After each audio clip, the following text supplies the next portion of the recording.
produced noise, whether it's a thought or a movement or your breath or whatever it might be, you begin to experience your pulse. And you experience your pulse in such a way that you realize how profound. And that's why I wanted you to really slow down, because when you really can slow your heart down, when you can slow your rhythm down, and you can begin to experience your pulse, you can begin to shape the pulse of your life. And so then life isn't just what happens to you. Life is what you intend. And right, we have our location, we have our notion, and then we have all those days and weeks and months and years in between. And if you can gain a connection to your pulse, all of a sudden that shapes what is. This next meditation that we're going to do is a meditation that works with the brain like the last one did with the heart.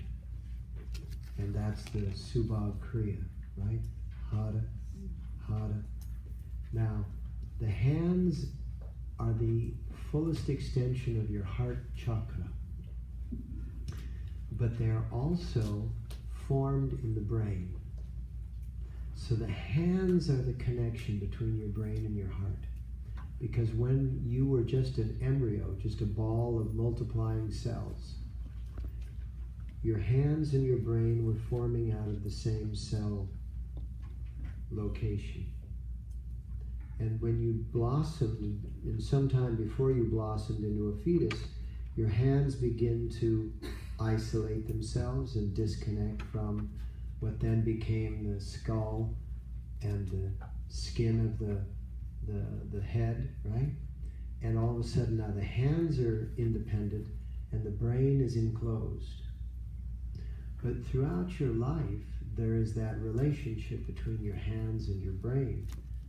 And at a metaphysical level, at a subtle level, your heart chakra extends from the heart across the chest, under the armpit, down the underside of the arm, and ends in your hands.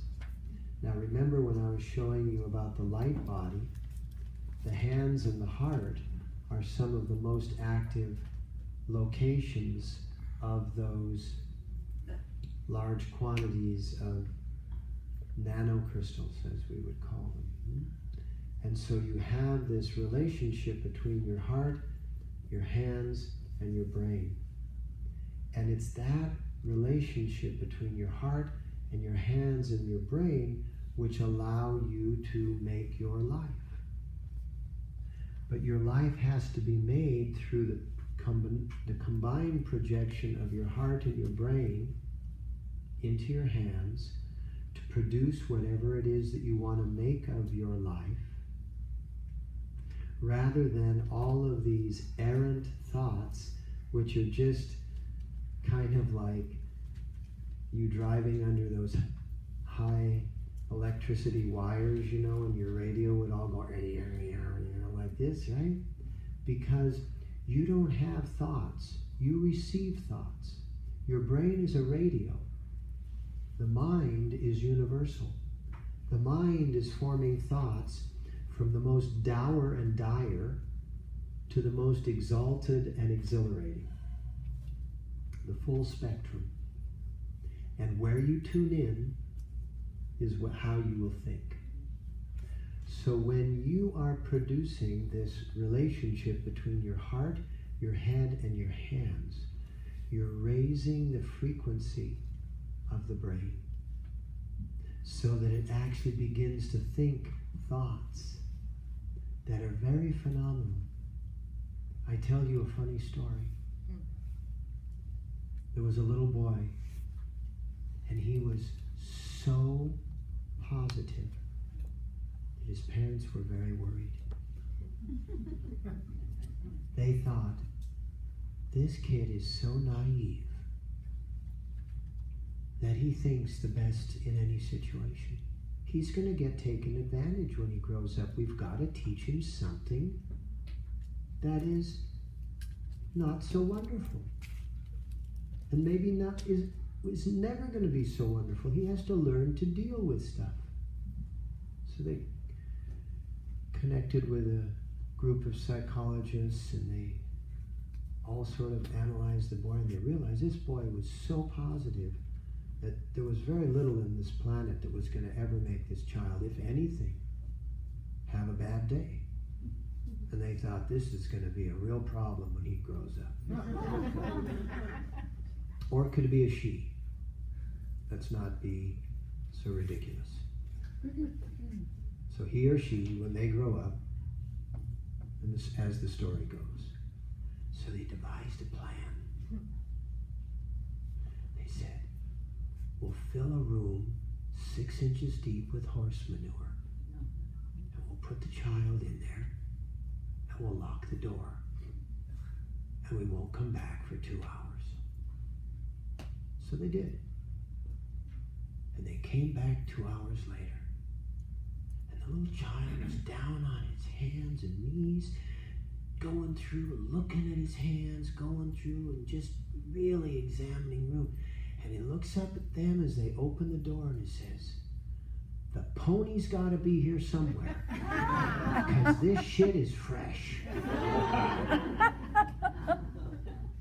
Now, we take that story and we apply it to our lives.